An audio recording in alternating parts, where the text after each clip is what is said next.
Gentlemen, and this is AP Language Roundtable Discussion.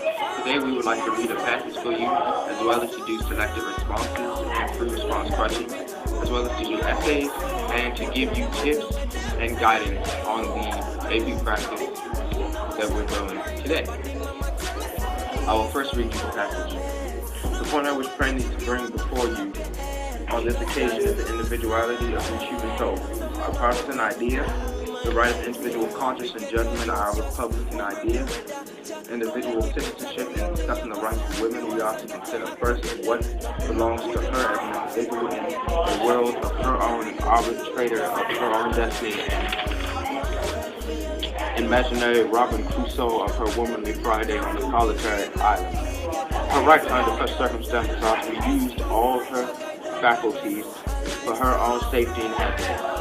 Secondly, we consider her as a citizen, as a member of a great nation. She must have the rights as all of other members, according to the fundamental principles of our government.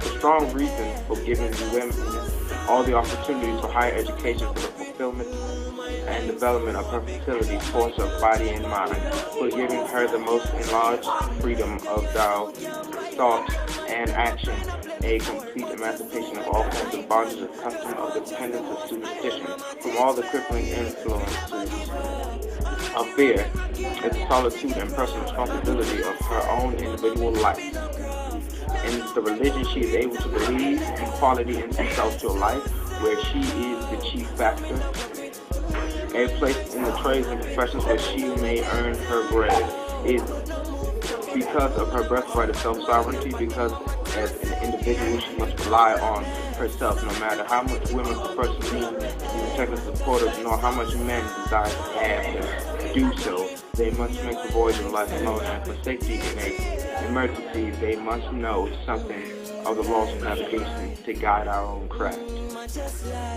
We must be captain, pilot, and engineer with charts and compasses to stand at the wheel, to match the wind and the waves and know them, to sail, to take in the sail, and to read the silence in the firmament of all. It matters not whether the solitary voyager is a man or a woman. We must come into the world alone. Unlike all who have come before us, we leave it alone under circumstances peculiar to ourselves. No mortal ever has been, no mortal ever will be, and no one will ever find two human beings alike.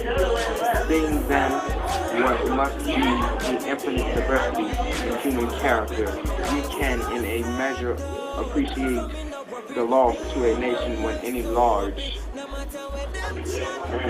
class of people are uneducated and unrepresented in the government. We ask for the complete development of every individual, first for his own benefit and happiness, and fitting out an army, we give each soldier his own knapsack arms powder, his own burden. Again, we ask complete individual development for general good. The great lesson that nature seems to teach us at all ages is self-dependence, self-protection, and self-support. Amid the greatest triumphs and darkest tragedies of life, we walk alone on the divine heights of human attainment. We stand alone. Alone we starve or see. Seeing that then that life must be a march and a battle, that each soldier must be equipped for his own protection. It is the height of force to rob the individual of a single natural right.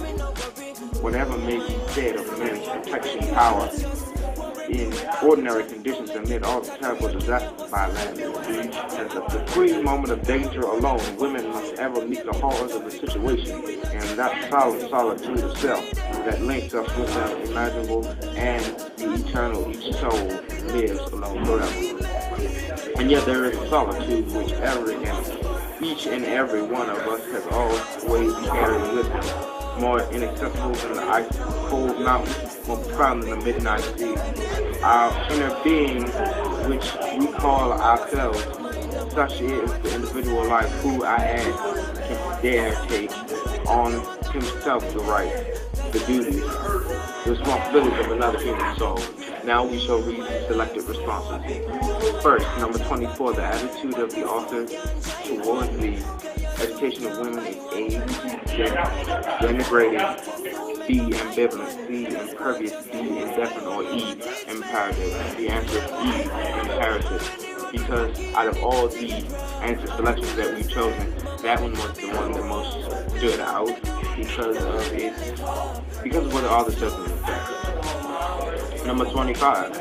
In the passage, the author used each of the following except A, metaphor, B, complex sentence structure, C, satire, D, allusion, and E, parallel structure. The answer we chose was E, parallel structure. Number 26. For the author, the primary purpose of the education. 2-1. Okay, ladies and gentlemen, and here is question number 26. The primary purpose of the education of women is to A, self-sufficiency, B, control of others, C, to be equal with men, D, to meet the demands of society, and E, to teach others. The correct answer would be C, to become equal with men, but it can also be A, self-sufficiency, because with an education, you also gain the world, basically, because with education, you can do anything and reach all heights. So between A and C, I would say A, for self-sufficiency. Number 27. Paragraph 3 is developed using all except A, ironic contrast, B, examples, C, cause and effect, D, extended metaphor, and E, parallel. We believe it's A because there was no ironic contrasts in this passage. There was just straight shooting examples. 28. The concept that all people have diversity in common is an example of A, paradox, B, cause and effect, C, analogy, D, understatement, E, parody. I believe it is C, analogy, based on the fact that they analyze that everyone in the passage is equal, no matter who they are, no matter what they do in converse to women, basically. Okay, number 29. The laws of navigation refer to A, military law, B, celestial navigation, C, laws of nature, D, tools needed for survival, or E, the Ten Commandments. Now, when you think of the laws of navigation, you think about sailing, basically. The laws of navigation are what gets you from point A to point B through the water successfully. So your best bet would be D, the tools needed for survival. Now, as my time is drawing to a close, I would like to turn this over to Andre Williams for the next segment of AP Language and Lit Roundtable. Thank you and have a good evening.